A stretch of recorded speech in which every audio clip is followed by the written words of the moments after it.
இன்னைக்கு நம்ம மூவி ரிவ்யூவில் எந்த படத்தை பற்றி பார்க்க போகிறோம்னா டைரக்டர் கிறிஸ்டோஃபர் நோலன் அவளோட இயக்கத்தில் த ஒடிசி அந்த படத்தை பற்றி தான் பார்க்க போகிறோம். ஸோ த ஒடிசி எல்லாத்துக்குமே தெரியும். இது வந்து ஒரு மிகப்பெரிய ஒரு ஏன்ஷியன்ட் கிரீக் நாவலை தழுவி எடுக்கப்பட்ட ஒரு படம். குறிப்பாக சொல்ல போனால் எப்படி நம்ம ஊரில் பொன்னியின் செல்வன் புக்கை தழுவி PS1 PS2ன்னு சொல்லி எடுத்தாங்களோ அது மாதிரி அவங்க கிரீஸோட ஏன்ஷியன்ட் நாவலான த ஒடிசி அதை பற்றின புக்கை வச்சு தழுவி எடுக்கப்பட்ட ஒரு படம். ஸோ இந்த படத்தோட மிகப்பெரிய ப்ளஸ் பாயிண்ட் அப்படின்னு சொல்லி பார்த்தீங்கன்னா கிறிஸ்டோஃபர் நோலன். ஸோ அவர் இந்த படத்தை ஒரு நான் லீனியர் கான்செப்டில் ஒரு ஸ்க்ரீன் பிளே எழுதி அதை அழகாக ப்ரெசென்ட் பண்ணியிருந்தாங்க. ஸோ இந்த படம் ஃபுல் அண்ட் ஃபுல் ஐமேக்ஸ் கேமராவில் ஷூட் பண்ண படம். அதனால் விஷுவல்ஸ் எல்லாம் பார்க்குறதுக்கு ரொம்பவுமே பிரம்மாண்டமாக இருக்குது. ஒரு நல்ல தேட்டரில் போய் இந்த படத்தை பாருங்கள், இதுதான் நான் உங்களுக்கு சஜஸ்ட் பண்ணுவேன். ஸோ படம் எப்படி இருக்குது அப்படின்னு சொல்லி பார்த்தீங்கன்னா, படம் ஆரம்பத்திலிருந்து எண்டு வரைக்கும் விறுவிறுப்புக்கும் பஞ்சம் இல்லை, அந்த படத்துக்கு காமிச்சிருக்கிற அந்த பிரம்மாண்டத்துக்கும் பஞ்சம் இல்லைன்ற மாதிரி தான் சொல்லணும். ஸோ ரொம்பவுமே சூப்பராக இருந்துச்சு இந்த படம். உங்களுக்கு இந்த படம் எப்படி இருந்துச்சுன்னு எனக்கு தெரியல. ஸோ உங்களுக்கு இந்த படம் பிடிச்சிருந்தா கமெண்ட் செக்ஷன்ஸில் மறக்காமல் சொல்லிட்டு போங்க.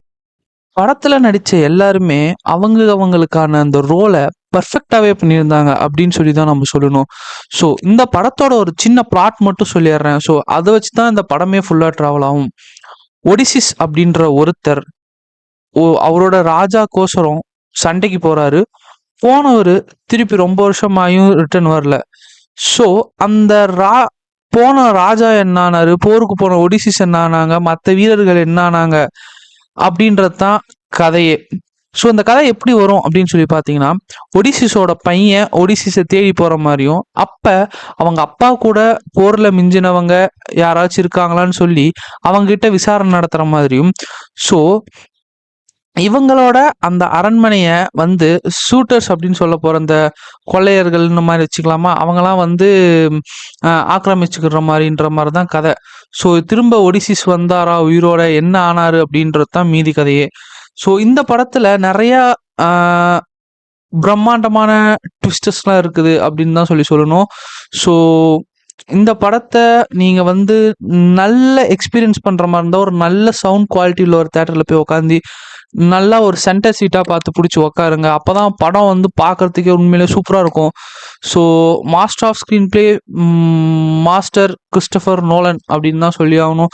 ஸோ ரொம்ப சூப்பராகவே இந்த படத்தை கொண்டு போயிருந்தார். ஸோ இந்த படத்தில் இன்னொரு மிகப்பெரிய அட்வான்டேஜ் என்ன அப்படின்னு சொல்லி பார்த்தீங்கன்னா, படத்துக்கு போடப்பட்டிருக்கிற அந்த பேக்ரவுண்ட் ஸ்கோர் செம்மையாக இருந்துச்சு உண்மையிலே சொல்லப்போனால்.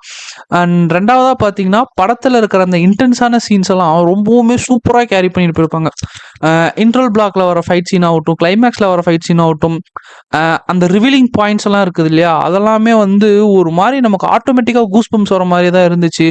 ஸோ நான் இந்த படத்தை பார்த்துட்டேன். இதுக்கு நான் வந்து 5 out of 5 ஸ்டாரே கொடுக்கலாம், எவ்வளோ கொடுத்தாலும் பத்தாதுன்ற மாதிரி தான் சொல்லணும்.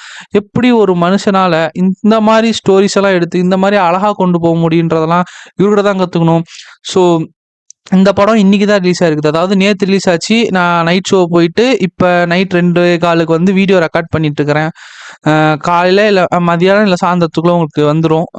ஸோ போய் படத்தை எல்லாரும் பாருங்க, வீக்கெண்ட் தான், என்ஜாய் பண்ணுங்க. ஸோ இன்னொரு வீடியோவில் சந்திக்கிறேன். மறக்காம நம்ம சேனல் சப்ஸ்கிரைப் பண்ணிக்கோங்க.